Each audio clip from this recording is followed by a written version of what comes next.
नमस्कार। UGC regulation 2026 Modi सरकार द्वारा 2026 में एक बिल लाया गया, जिसके आने से पहले इसका तीव्र विरोध किया जा रहा है। आखिर क्यों? आइए सबसे पहले समझते हैं यूजीसी कानून है क्या। सरकार का कहना है कि इन बदलाव का उद्देश्य उच्च शिक्षा संस्थानों में निष्पक्षता, समानता और जवाबदेही सुनिश्चित करना है। इन नियमों से स्वर्ण छात्रों को स्वाभाविक अपराधी की तरह देखा जाएगा। ये हम पूरा आपको विस्तार से बताते हैं।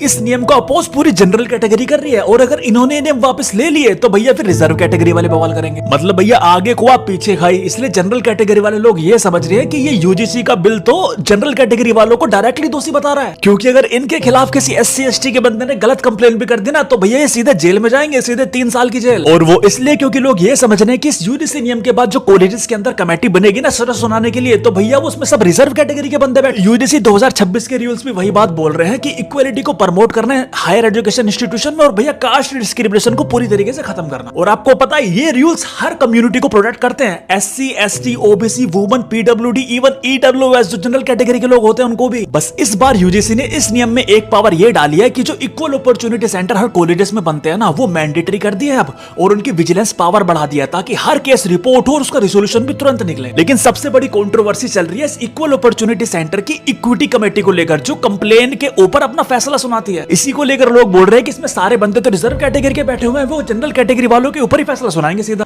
और उनको जेल में डलवा देंगे बिना किसी बात के। तो चलो समझने की कोशिश करते हैं। एक्चुअली इस कमेटी के अंदर 9 लोग बैठेंगे। पहला तो कॉलेज का हेड है, 3 कॉलेज के प्रोफेसर, 1 स्टाफ और भैया 2 स्टूडेंट जिनकी एकेडमिक मेरिट अच्छी हो, मतलब कोई कैटेगरी नहीं, केवल एकेडमिक मेरिट पर सेलेक्ट होंगे, और 1 कोऑर्डिनेटर। मतलब कि टोटली 9 बंदे कमेटी के अंदर रहेंगे। लेकिन बस यूजीसी ने एक बात बोली है कि 9 मेंबर में से मिनिमम 5 मेंबर जो होने चाहिए ना आपके SC ST OBC women PWD से होने चाहिए। और यार टेक्निकली देखो तो जरूरी भी है। अगर आप किसी कम्युनिटी को प्रोटेक्ट कर रहे हो तो भैया उसके मेंबर को तो बैठाओगे ना मेजोरिटी में। लेकिन ये बात गलत लोग फैला रहे हैं कि इसमें जनरल कैटेगरी के लोग ही नहीं बैठे। भैया बैठे तो हैं 4 मेंबर। अब दूसरी बात, जैसे इस कमेटी के पास कंप्लेन आएगी वो 24 घंटे के अंदर पहले मीटिंग करेगी और फिर यूजीसी के रेगुलेशन और लॉस के बेसिस पर 15 दिन के अंदर अपना फैसला सुनाकर कॉलेज के हेड को भेज देगी। अब लोग इसमें ये बोल रहे हैं कि सीधा जनरल कैटेगरी को जेल भिजवा देगी, तो भैया जेल भेजने की पावर इनके पास नहीं है। वो तो क्रिमिनल लॉस बेसिस पे होता है। जब पुलिस FIR फाइल करती है, चार्जशीट फाइल करती है, तब किसी को जेल भेजते हैं। अगर ऐसा कोई कांड कोई जनरल कैटेगरी का बंदा कर रहा होगा तो भैया वो जेल जाना भी चाहिए। और अगर वो ऐसा काम नहीं कर रहा तो फिर डरने की जरूरत ही क्या है। लेकिन इसके बाद भी जब वो फैसला सुना देगी उसके बाद भी 30 दिन का टाइम है। अगर कोई फैसले से खुश नहीं है,